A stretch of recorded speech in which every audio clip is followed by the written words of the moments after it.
All right, what do we got? What have we been playing? Anybody been playing anything interesting? Anything fun? Anything new? Old? Dumb? Good? Owlboy. I'll go.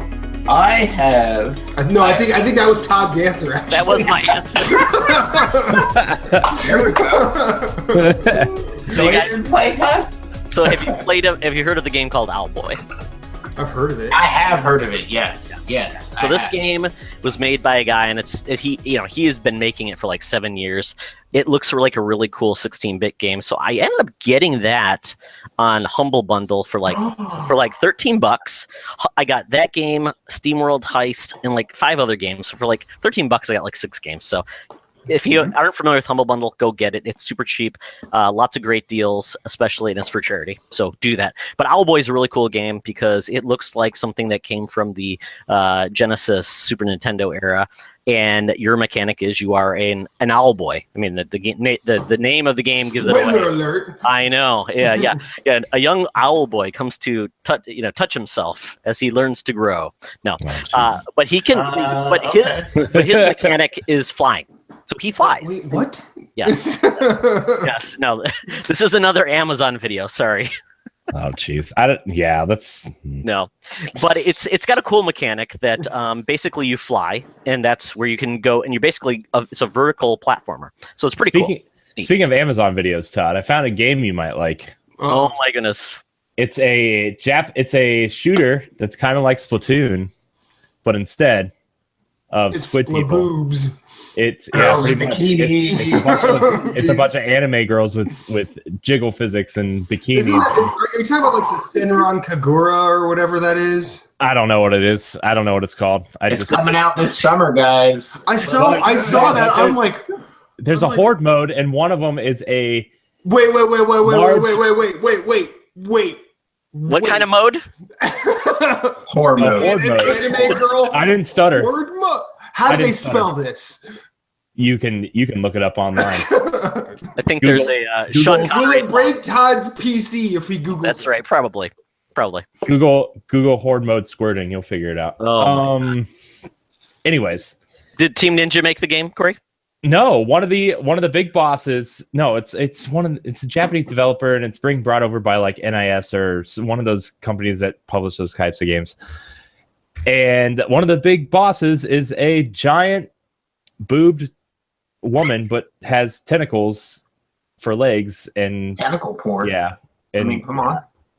yeah, that's what it is, and you get to dress up your people. Just letting you know, it's out there, Todd. It's not out there. It's coming. Just tell that to Sana when she sees your search history. I showed her the video. I'm like, this is very disturbing. She's like, people play games like that? I'm like, Yes. This isn't even the worst one. So yeah. The Go to Japan. seedy underbelly. Yes. Well, the seedy Japanese underbelly. Yeah, that's true. Under true. booby. Oh my goodness, under movie. Yes.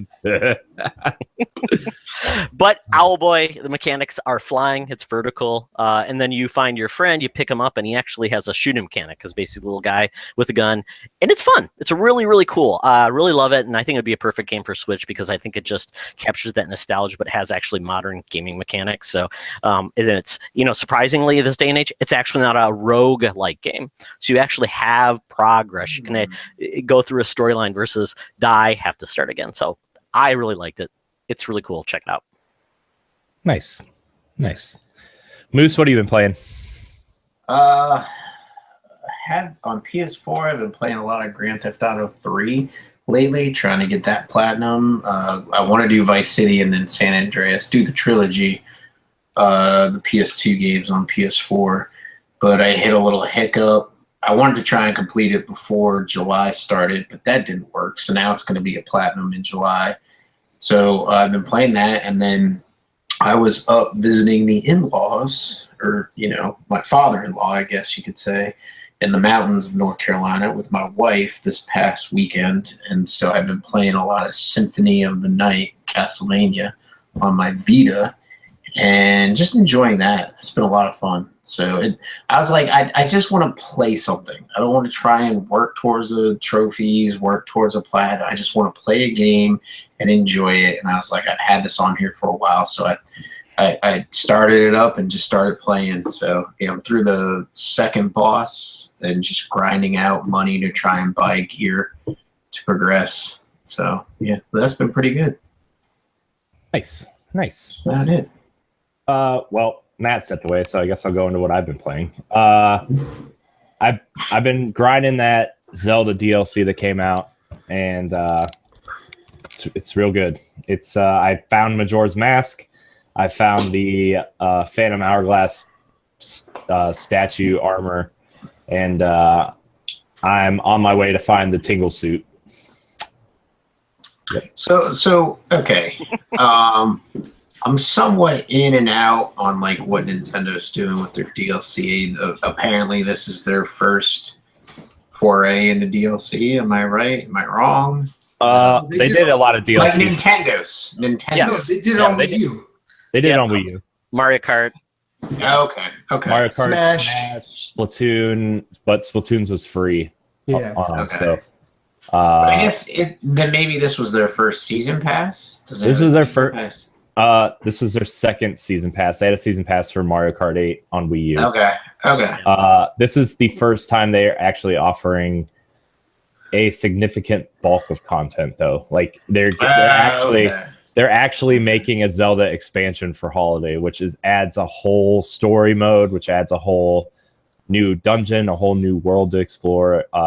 You're gonna go explore the backstories of all the champions. Moose, I know you're not a huge, you don't have a Switch or a Wii U, and Zelda's. I'm a huge Zelda fan. I know you're a huge Zelda fan, but you haven't played Breath of the Wild yet. So, no, which I'm waiting to pick up a Switch to do. So right, so there's five champions, and Link is the human champion, and there's one champion for each race, and basically the expansion is going to go into kind of exploring the backstory of these other champions. So. It's cool. It's cool. Nice. I can't wait for that. But I know. I want to say that I know. I think it was Todd. One of the earlier episodes he was on, where he was talking about Zelda DLC, and they were talking about a map feature, and I made a very crass joke about them finishing the game, and then I saw what the map feature is, and I think that is kind of cool. Yeah, you should see mine. I turned it on.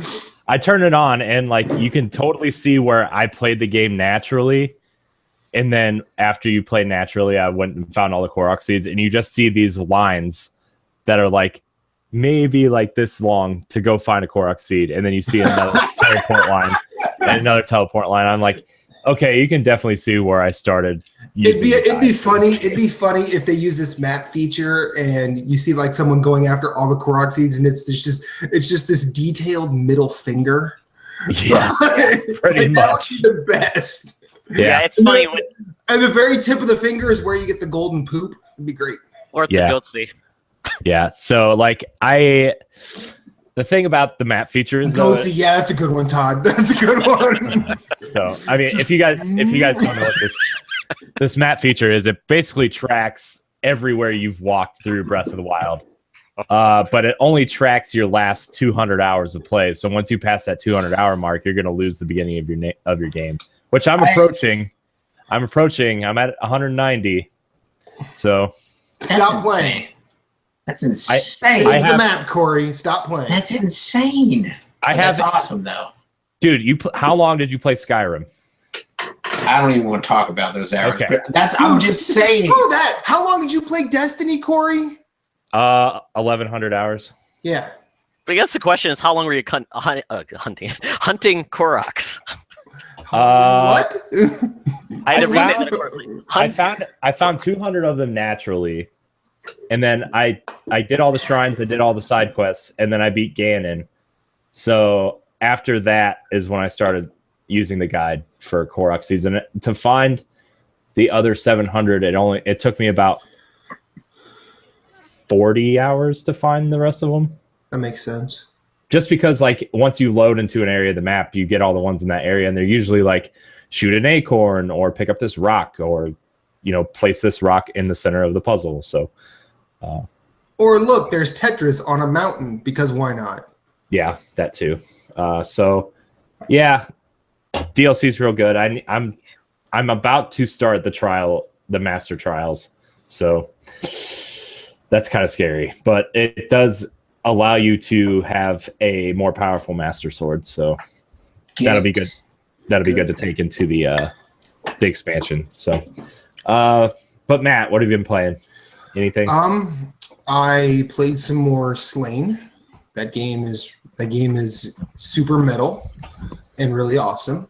I actually wanted to continue more of Persona 5, and I don't know why this happened, but my save doesn't work. So I had to start Persona 5 over. Luckily, I was only one sort of dungeon in, so I just have to do that. That's my only repeat. So I'm actually Yeah, I mean, well, a lot of people are saying that like they were playing it for like 20 hours before they finished their first dungeon, and I finished it in like 3. Well, you're a Persona, and well, I mean, yeah, but you're not. It's not like your first rodeo, as they like. So, like, I mean, it depends on like if you're wandering around trying to find out where everybody is, or if you were someone who really wants to max out the social links, which is kind of a daunting task. But yeah, even with, I mean, I don't think I missed anything. I damn well could have, but yeah, I did it again, and I actually took a little bit more time and just spent another 4 doing it. So yeah, cool. Is this a good, like, I played a lot of Persona 4 Golden, but I didn't finish it. And by a lot, I mean I probably played like 20 hours of it. Okay. Like, that's a lot. That's, yeah. Because I platinumed it in 80. Most people were saying it was like a 200-hour 5 playthrough platinum, and I did it in 3 in 80 hours. So I wanted to go back and play Persona 4 Golden, but my Vita died, and I'm still playing around with the idea of getting another one just to have one, because there's still games on there that I like. But is 5 worth jumping into? Like, is it easy to jump into? Yes, the Persona games are not like the Persona games are like the Dark Souls games in terms of their connective tissue, not like the gameplay, because it's now and I'm just follow me on this one. Right, I am. Persona. It's just weird when you go. It's really easy to jump into, like Dark Souls. That's not really what I said, but okay. That's how it came off. That's what you said. That's not what I said. I said they're like the Dark Souls games in terms of their connective tissue. Yeah, but it's not my fault y'all want to just tune a brother out. Before you finish the sentence. I am tuning you out. I know, because Moose, for some reason, Moose respects me, and I still don't understand. But the Persona games are a lot like their connection is through like mechanics and the way the story is told. Right. The only things that really connect to the games are their similarities, like the social links, the fact that you go into a metaverse, and it's not necessarily hand-to-hand fighting, it's your crew fighting in terms of their personas. And as the main character, your little what makes you a cut above your crew is the fact that you can harness personas, switch them out, use different ones. And I actually really like the way the Persona games are told, because I think they doubled down on the original turn-based Final Fantasy games, but they do it better because they make doing the social stuff matter. Where like if you hang out with a certain I think you can have a crew of 4. And if you hang out with the other 3 like all the time, you max out those social links, and those teammates are really good to have. Whereas if you try and balance, bring in certain other people into the dungeons with you and use different personas to try and work, and then you use like your extracurricular time to like work on skills and knowledge and things like that, it changes the way you can play the game. But it's all a balancing act, because everything works on a time basis. Like, you only have so much time to go through the first dungeon. You can't just hang out and grind.